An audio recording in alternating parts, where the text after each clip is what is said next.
I actually have a track record of trying to advance alternatives to just say coal, whether it be offshore wind, which I've supported with my votes in the state Senate, and my work as Attorney General as it relates to electricity prices, offshore natural gas and oil exploration and drilling, which again is a difference with my opponent. I have been a strong supporter of that all along, where he has not. And I will work to develop our offshore wind and natural gas and oil resources to allow us to get out and explore, and then if it warrants, to drill.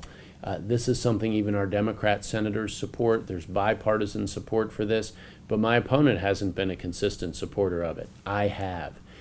Not only is it important just for the energy that may be provided, it's also important for us in Virginia, Southeast Virginia, where we're seeing a decline in the demands of the Department of Defense, which means decline in that business.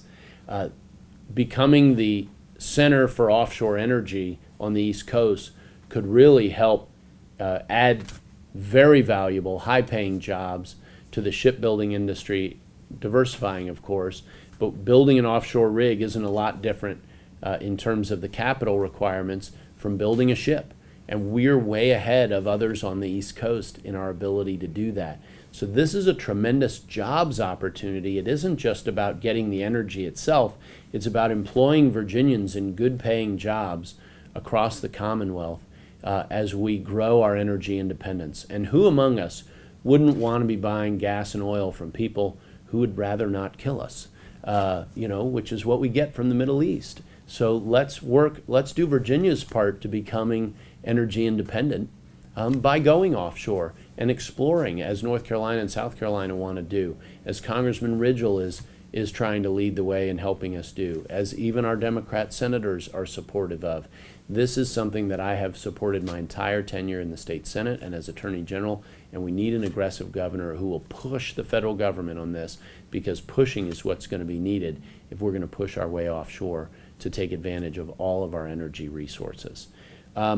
I also think we should lead the way a bit with our government vehicle purchases. I believe getting dual fuel with natural gas and looking at the opportunity to make available public fueling stations until the private sector is putting them out there that we use to fuel our government vehicles with natural gas, and to also make them available to the public so that we can encourage private sector ownership of natural gas vehicles.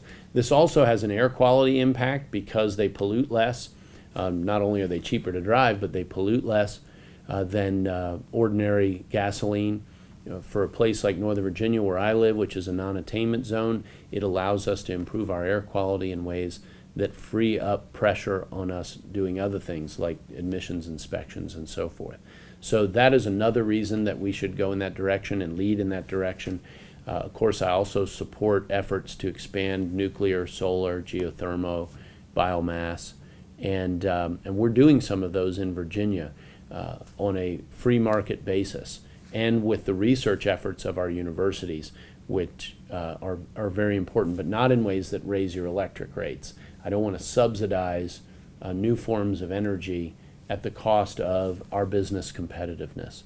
And I put an electricity bill through the General Assembly this year as Attorney General. It took a year and a half to get the bipartisan coalition built to pass this bill that will keep Dominion and APCO, the two biggest utility providers in Virginia, their electricity bills down between now and 2025 by approximately $1 billion.